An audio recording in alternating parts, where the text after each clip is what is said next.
مشاهدينا الكرام، السلام عليكم ورحمة الله تعالى وبركاته. نرحب بكم مجددا ونواصل معكم توقعات أحوال الطقس بالمغرب.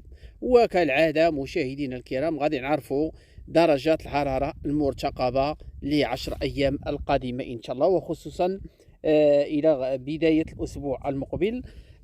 مع اخر التحديثات، واش كاين على حساب ما كانوا تيقولوا واش واحد الموجه ديال الحراره، نشوف واش كاينه ولا ما كايناش، والمناطق اللي غادا تكون ان تحت تاثير هذه الموجه من الحراره.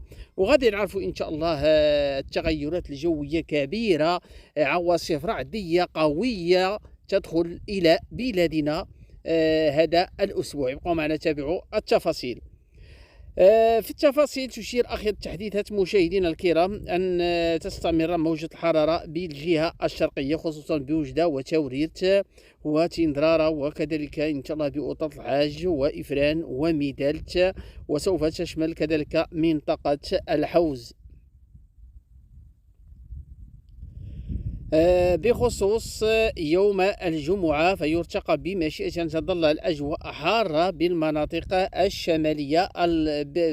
الشمالية وتحديدا الجهة الشرقية إن شاء الله. فمن المحتمل جدا أن تشمل إن شاء الله المناطق نتاع الجهة الشرقية رياح قوية، مع إن شاء الله تعالى ارتفاع في درجة الحرارة. أما بخصوص يوم السبت ويوم الأحد ويوم الاثنين والثلاثاء، فإن شاء الله سوف تكون الأجواء موسمية وحرارة دائما منخفضة. بخصوص العواصف الرعدية، فتشير آخر التحديثات إن شاء الله والأمطار أن تظل الأجواء دائما غائمة نسبيا، خصوصا في الليل وأول الصباح. ريته من قطاع الشمال الغربي بالمناطق الشمالية، ومن قطاع الجنوبي بجنوب البلاد.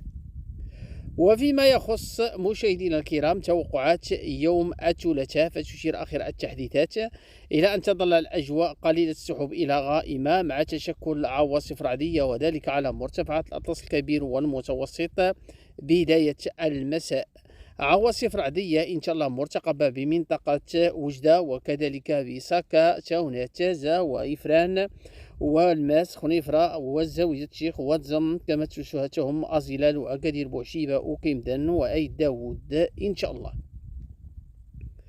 بالنسبة ليوم الأربعاء المقبل 29 إن شاء الله من شهر يوليوز، فالأجواء إن شاء الله مضطربة وعواصف رعدية بوجدة تاوريت، بابر، تازة، وفاس، ومكناس، كما تشمل منطقة إفران، والماس، واتزم، وخريبكا، وكذلك بمنطقة بني ملال، وقلعة أسراغنا، وكذلك سيدي بوعثمان، مراكش، وكيمدن، أمزميز، إيمنتانوت، وأيت داود. غتبقى الحالة الجوية صافية ومستقرة بأقاليمنا الجنوبية والجهة الشرقية.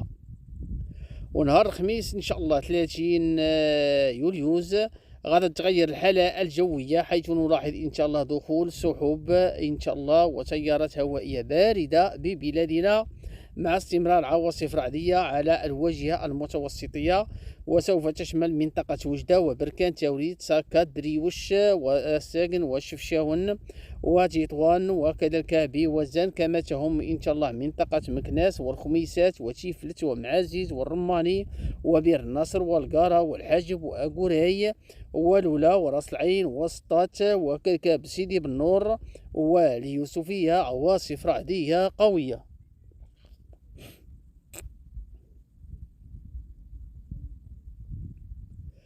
وبخصوص توقعات الأمواج والبحر، فتشير مشاهدينا الكرام موجات الرياح وكذلك الأمواج.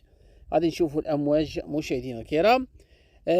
بالنسبة ليوم غد الأربعاء، البحر إن شاء الله غادي يكون قليل هيجان بالواجهة المتوسطية، وهائج بشمال أقاليمنا الجنوبية، تحديدا بمنطقة قلميم، وكذلك الشاطئ الأبيض، وكذلك بطنطان، كثير الهيج، حتى مدينة أكادير إن شاء الله على السواحل الأطلسية، حيث يتراوح موج علو الموج متر ونصف، وبالسواحل الأطلسية الشمالية تحديدا متر إلى أقل من متر إن شاء الله، بما بين مدينة الرباط وطنجة. وقليل الهيجان إلى يعني منعدم الهيجان بمنطقة ما بين تطوان وحتى مدينة الحسيمة.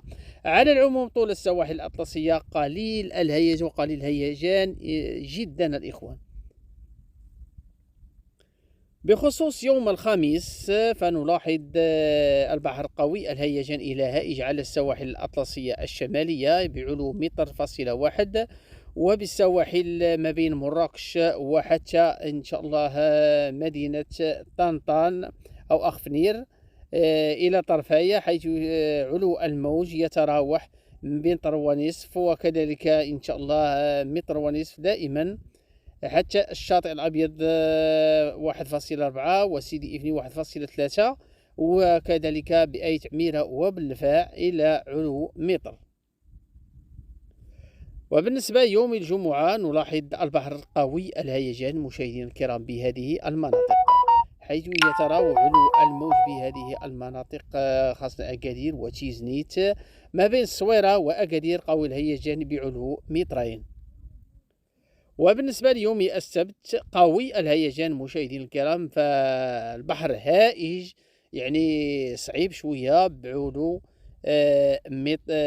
قريبا 3 الأمتار، وذلك تحديدا ما بين مدينة أكادير وخصوصا بتامري وإمسوان، وكذلك على الشواطئ الأطلسية ما بين الصويرة وحتى مدينة أكادير في البحر قوي الهيجان. وبالنسبة ليوم الأحد مشاهدينا الكرام نلاحظ دائما بحر قوي الهيجان إلى هائج خصوصا بمنطقة أكادير والصويرة، حيث يتراوح علو الموج حتى 2.5 متر. وبالنسبة ليوم الاثنين مشاهدينا الكرام على طول السواحل الأطلسية قليل الهيجان. يوم الثلاثاء البحر قليل الهيجان، لتبقى الأجواء إن شاء الله على السواحل الأطلسية قليلة الهيجان. بالنسبة للخميس فالبحر هائج بعلو موج يتراوح إن شاء الله ب1.5 متر على السواحل الأطلسية، وبأقصى الشمال إن شاء الله ما بين مدينة الرباط وطنجة بنصف متر، والواجهة المتوسطية بأقل من 1 متر. تحياتي، أشكركم على المتابعة وإلى اللقاء.